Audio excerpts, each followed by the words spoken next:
나는 그날 형수의 방 문을 열고 들어갔을 때 내 인생이 산산조각 나는 소리를 들었다.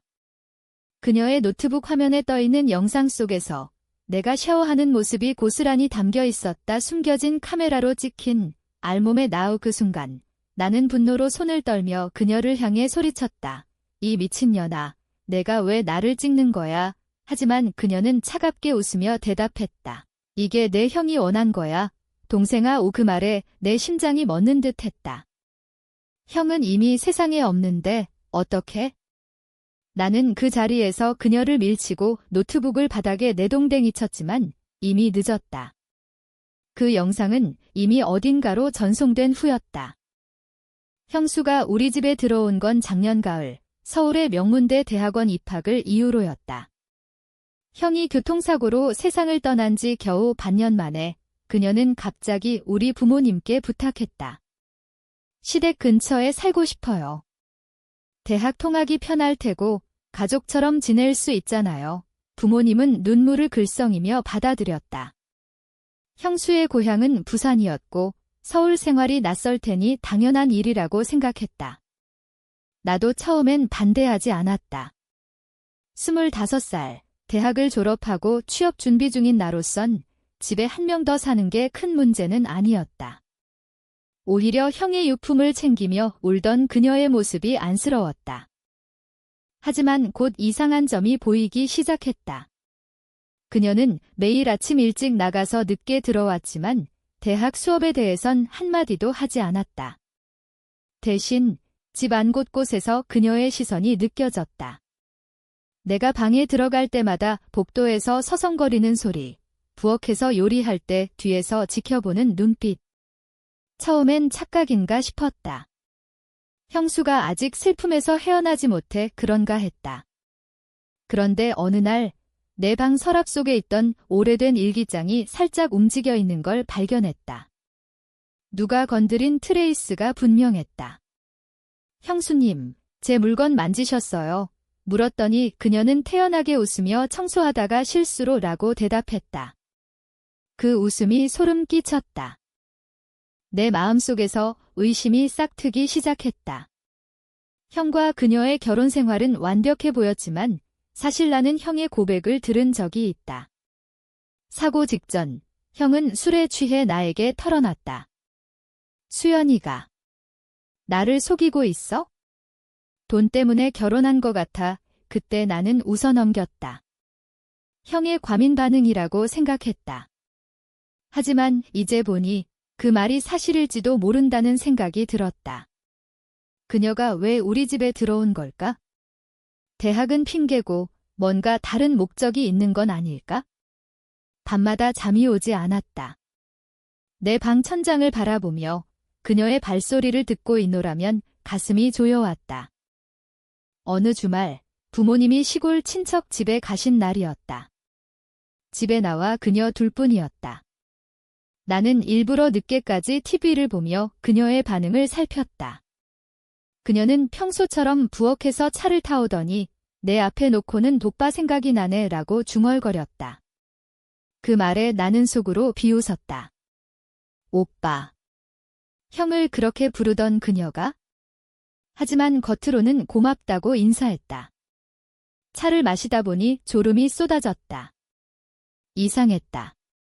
평소엔 커피를 마셔도 잠이 안 오는데? 눈을 뜨니 이미 새벽이었다. 내 몸은 그대로 소파에 누워 있었고 그녀는 사라져 있었다. 그날 이후 나는 그녀를 감시하기 시작했다.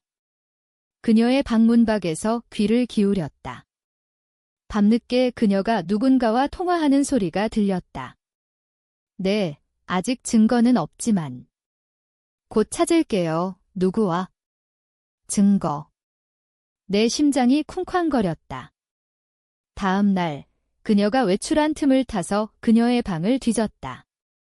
옷장 속에 숨겨진 작은 상자. 열어보니 USB 여러 개와 노트북이 있었다. 노트북을 켜보니 비밀번호가 걸려 있었다.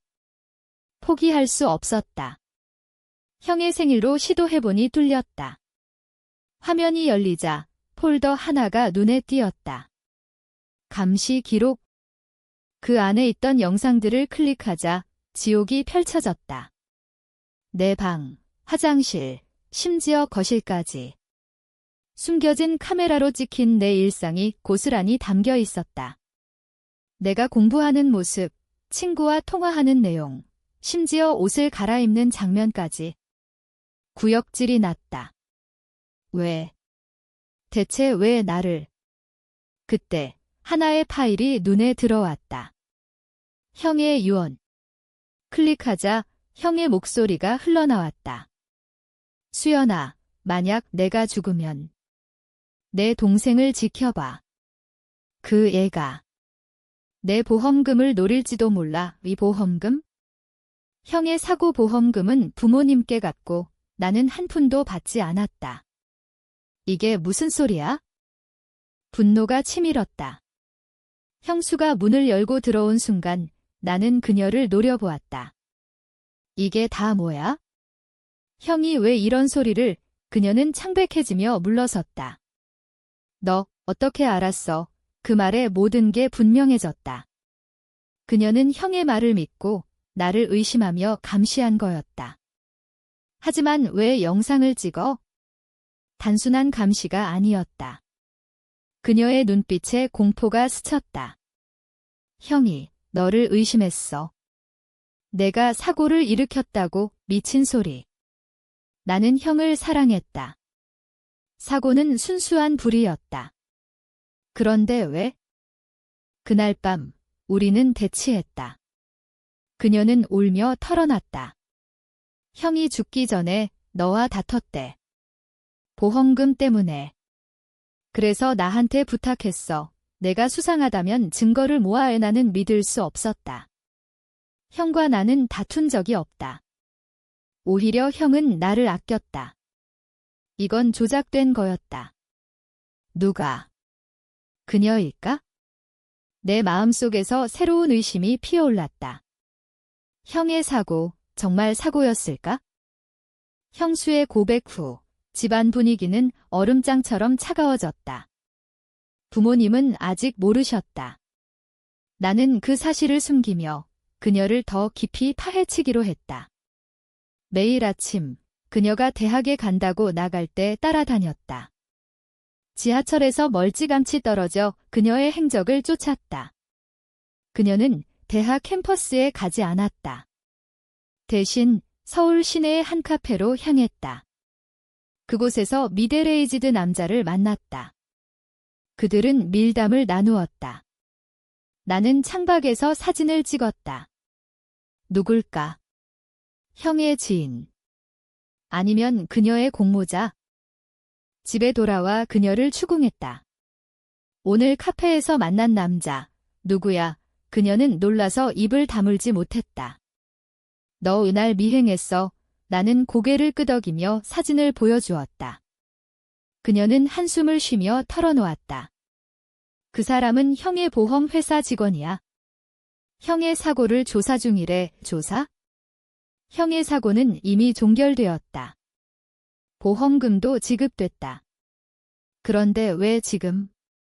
형이 죽기 전에 너를 의심하는 편지를 보냈대. 그래서 다시 열린 거야. 편지? 형이 나를... 말도 안 돼. 내 마음속에서 혼란이 소용돌이쳤다. 형과 나는 가까웠다. 어린 시절부터 부모님이 바쁘실 때 형이 나를 돌봐주었다. 대학 진학 때도 형이 등록금을 보태주었다. 그런데 왜 나를 의심해? 밤마다 형의 사진을 보며 물었다. 형, 왜? 눈물이 흘렀다. 형수가 내 방 앞을 서성이는 소리가 들릴 때마다 나는 문을 잠갔다. 그녀를 믿을 수 없었다. 그녀가 형의 죽음과 관련이 있다면? 그 생각이 나를 괴롭혔다. 다음 날 나는 보험회사로 직접 갔다. 그 남자를 만났다. 제 형의 사고 건입니다. 왜 다시 조사하나요? 그는 조심스럽게 대답했다. 유족으로부터 제보가 왔습니다. 동생분이 관련됐을 수 있다는 유족? 형수. 아니면 부모님. 아니, 부모님은 모르실 텐데. 누구로부터요? 그는 대답을 피했다. 비밀입니다. 나는 화가 치밀어 사무실을 나왔다. 집으로 돌아가는 길, 머릿속에서 퍼즐이 맞춰지기 시작했다. 형수가 나를 함정에 빠뜨리려는 거다.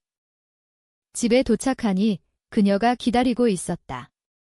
왜 보험회사 갔어? 그녀의 목소리가 날카로웠다. 나는 웃었다. 내가 날 팔아넘긴 거 알아? 그녀는 부정했다. 아니야. 형의 유언 때문이야, 유언. 형은 유언장을 남기지 않았다. 변호사가 확인했다. 그녀의 거짓말이 드러나고 있었다. 나는 그녀의 노트북을 다시 뒤졌다. 이번엔 숨겨진 폴더를 찾았다. 증거 조작. 안에 있던 파일들, 형의 목소리를 흉내낸 오디오, 편지 스캔본. 모두 가짜였다. 충격이었다. 그녀가 모든 걸 조작한 거다. 왜? 돈 때문인가? 형의 보험금은 5억 원 부모님이 관리 중이지만 그녀도 일부 권리가 있다. 그런데 나를 범인으로 몰면 그녀가 전부를 차지할 수 있나? 법적으로? 나는 변호사 친구에게 물었다. 가능해. 만약 동생이 살인 혐의를 받으면 유산 상속에서 제외될 수 있어. 빙고. 그녀의 동기였다. 그날 저녁, 나는 그녀를 마주 앉혔다. 모든 게 내 짓이야. 형의 목소리 조작, 편지 위조. 그녀는 처음엔 부정하다가 결국 무너졌다. 미안해. 하지만 형이 날 버리려 했어. 버려? 형이 이혼을 요구했다는 건가? 그녀는 울며 털어놨다. 형이 내 과거를 알았어. 내가 빚이 많았고 결혼 전에 사기쳤다는 걸 그래서 이혼하려 했어? 사고 전에 그래서 그녀가 형을. 내 손이 떨렸다. 너 형을 죽인 거야? 그녀는 고개를 저었다. 아니, 사고였어. 하지만 보험금을 위해? 너를 희생시킬 생각이었어. 희생. 나를 살인자로 몰아? 분노가 폭발했다. 나는 경찰에 신고할까 고민했다. 하지만 증거가 부족했다. 그녀의 노트북을 압수했지만 그녀가 백업했을지도 모른다. 밤새 고민했다. 내 인생, 가족, 모든 게 무너질 판이었다. 다음 날 아침 부모님이 돌아오셨다. 나는 모든 걸 말씀드렸다. 부모님은 충격받으시며 형수를 쳐다보셨다. 그녀는 무릎 꿇고 빌었다. 죄송해요. 제가 잘못했어요. 어머니는 울며 그녀를 안았다. 왜 그랬니? 우리 가족인데. 아버지는 조용히 경찰을 불렀다. 하지만 나는 막았다. 기다려요. 증거를 더 모아요. 내 마음속에서 복수가 싹 텄다. 단순히 신고하는 게 아니라 그녀를 완전히 무너뜨리고 싶었다. 경찰을 부르지 않은 건 내 복수가 더 세밀해야 했기 때문이다. 형수의 눈빛에서 공포를 봤다. 그녀는 이제 내가 쥐고 있었다. 내가 한 대로 나도 할겠. 나는 속으로 중얼거렸다. 그날부터 나는 그녀를 감시하기 시작했다. 그녀의 방에 몰래 카메라를 설치했다. 아이러니했다. 그녀가 나에게 한 짓을 그대로 돌려주는 거, 이 그녀의 일상이 내 노트북에 기록됐다. 그녀가 울며 누군가와 통화하는 모습, 밤늦게 문서를 지우려 애쓰는 장면. 그녀는 불안해 보였다. 매일 나를 피했다. 식사 시간에도 눈을 마주치지 않았다. 부모님은 이상함을 느끼셨지만 나는 형수님이 피곤하신가 봐요 라고 둘러댔다. 내 마음속에서 감정이 소용돌이쳤다. 형을 잃은 슬픔, 배신당한 분노, 그리고 그녀에 대한 연민? 아니, 연민은 없었다. 그녀는 형의 죽음을 이용했다. 사고가 정말 사고였을까? 나는 더 깊이 파헤쳤다. 형의 사고 현장 CCTV를 요청했다. 경찰 친구를 통해 얻었다. 영상 속 형의 차가 미끄러지는 장면. 브레이크가 고장 난 듯했다. 브레이크. 형의 차는 새 것이었다. 정비를 받았는데 나는 정비소로 갔다. 형의 차, 브레이크에 문제 있었나요? 직원은 고개를 저었다. 아니요, 완벽했어요. 그런데 왜? 의심이 커졌다. 형수의 과거를 캐봤다. 그녀의 고향 부산에서 그녀가 사기 전과가 있다는 걸 알았다. 빚쟁이들에게 쫓기다 형을 만난 거, 형이 빚을 갚아줬다. 그런데 왜 이혼을? 그녀의 통화 기록을 해킹했다. 코드 실행으로. 하지만 여기선 상상. 그녀가 사고 전 누군가와 브레이크를 손봐라고 말한 흔적이 있었다. 충격이었다. 그녀가 형을 죽인 거다. 보험금을 위해. 그리고 나를 희생양으로 삼으려 한 거인의 가슴이 찢어지는 듯했다. 형, 미안해. 내가 몰랐어. 눈물이 흘렀다.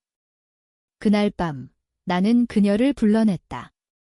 형을 내가 죽였어. 그녀는 창백해졌다. 무슨 소리야? 증거 있어. 나는 CCTV와 통화 기록을 보여주었다. 그녀는 무너져 앉았다. 미안해. 빚 때문에. 형이 날 버리려 해서. 그녀의 고백은 길었다. 빚쟁이들이 그녀를 압박했다. 형이 이혼을 요구하자 그녀는 브레이크를 조작했다. 사고로 위장. 그리고 보험금을 노렸다. 하지만 부모님이 관리하자 나를 범인으로 몰아 전부를 차지하려 했다. 나는 녹음했다. 모든 걸 이제 끝났어. 나는 경찰에 제출했다. 경찰이 왔다. 그녀는 체포됐다. 부모님은 충격으로 쓰러지실 뻔했다. 어머니는 울며 어떻게 그런 애를. 아버지는 조용히 내 어깨를 두드리셨다. 고맙다, 아들아. 하지만 내 마음은 텅 비었다. 형의 복수는 했지만 상처는 남았다. 재판이 시작됐다. 그녀는 모든 걸 인정했다. 징역 15년. 보험금은 국가로 환수됐다. 그 후 나는 집을 떠났다. 서울을 벗어나 제주로 갔다. 바다를 보며 형을 생각했다. 형, 이제 편히 쉬어. 하지만 가끔 밤에 그녀의 영상이 떠올랐다. 감시당한 공포. 나는 치유가 필요했다. 상담을 받았다. 시간이 흘렀다. 1년 후 나는 새로운 삶을 시작했다. 작가로 이 이야기를 소설로 썼다. 제목은 감시의 그림자. 출판됐다. 베스트셀러가 됐다. 사람들은 현실 같아라고 말했다. 현실이었다. 하지만 끝은 아니었다. 그녀가 교도소에서 편지를 보냈다. 미안해. 용서해줄 수 있니? 나는 답하지 않았다. 용서는 내 몫이 아니었다. 형의 목. 나는 편지를 불태웠다. 바람에 재가 날렸다. 그게 내 복수의 마무리였다. 새로운 삶이 시작됐지만 과거의 그림자는 쉽게 지워지지 않았다. 제주에서 사는 날들은 고요했지만 밤마다 꿈에서 형수가 나타났다. 그녀가 카메라를 들고 웃는 모습. 나는 깨어나 소리를 질렀다. 상담사는 트라우마야? 시간을 가져라고 했다. 하지만 시간은 느렸다. 나는 산책하며 생각했다. 왜 그녀는 나양됐을까? 빚 때문에? 사랑의 배신 때문에? 인간의 욕망은 그렇게 가차없나? 어느 날 옛 친구가 찾아왔다. 얘야, 내 소설 봤어. 진짜 내 이야기지. 나는 고개를 끄덕였다. 친구는 한숨 쉬며 형수, 지금 어떻게 됐어? 교도소에서 잘 지낸다고 들었다. 나는 관심 없다고 대답했다. 하지만 속으로는 궁금했다. 그녀의 심정. 복수를 끝냈지만 공허했다. 형의 무덤에 가서 물었다. 형, 내가 잘한 거 맞아? 무덤에서 돌아오는 길, 우연히 그녀의 옛 지인을 만났다. 부산에서 온 여자. 수연이 때문에 왔어. 그녀가 편지 써서 편지. 또. 나는 받았다. 내용은 충격이었다. 형의 사고, 내가 아니야? 빚쟁이들이 한 짓, 나도 피해자야, 뭐. 조작. 나는 다시 조사했다. 빚쟁이들을 찾아갔다. 그들은 수연이 돈을 안 갚아서 경고로 브레이크를 손봤어. 죽을 줄 몰랐어 라고 털어놨다. 새로운 진실. 그녀는 무죄. 아니, 그녀는 알았을 텐데. 통화 기록에 브레이크를 손봐라고 있었는데. 가짜. 그녀가 조작한. 혼란이 다시 왔다. 나는 교도소로 면회를 갔다. 그녀는 야위어 있었다. 왜 거짓말해? 그녀는 울며 미안해. 빚쟁이들이 위협해서. 너를 희생시킬 수밖에 없었어. 복잡했다. 그녀도 피해자. 나는 증거를 모았다. 빚쟁이들을 고발했다. 재심이 열렸다. 그녀는 풀려났다. 하지만 우리 가족은 받아들일 수 없었다. 부모님은 다시는 보지 말라고 하셨다. 나는 그녀를 만났다. 용서 못해 하지만 자유롭게 살아 이 그녀는 고마워하며 떠났다. 그 후 나는 평화를 찾았다. 소설을 이었었다. 용서의 경계. 이번엔 희망을 담았다. 삶은 계속됐다. 나는 결혼했다. 아내와 아이를 가졌다. 가끔 과거를 떠올리지만 이제 아프지 않다. 형수의 소식을 들었다. 그녀는 부산에서 새 출발했다. 선생님이 됐다. 아이들을 가르친다. 아이러니. 감시당한 내가 이제 자유로워졌다. 가족의 상처는 깊었다.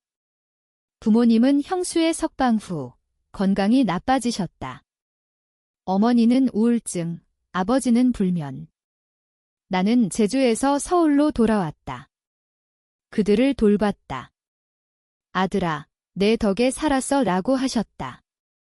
하지만 내 마음도 상처투성이었다. 밤마다 형의 목소리가 들렸다. 동생아, 왜 날 버렸어? 버린 게 아니야. 형 복수한 거야. 형수의 새 삶을 생각했다. 그녀가 정말 피해자였을까? 빚쟁이들의 재판에서 그녀의 증언이 나왔다. 저는 몰랐어요. 그들이 한 짓 하지만 통화 기록은? 그녀가 지웠다고 했다. 믿을 수 있을까? 나는 마지막으로 그녀를 만났다. 카페에서. 그녀는 변해 있었다. 고마워, 풀려나게 해줘서. 나는 물었다. 형을 사랑했어. 그녀는 눈물 흘리며 하지만 빚이 모든 걸 망쳤어.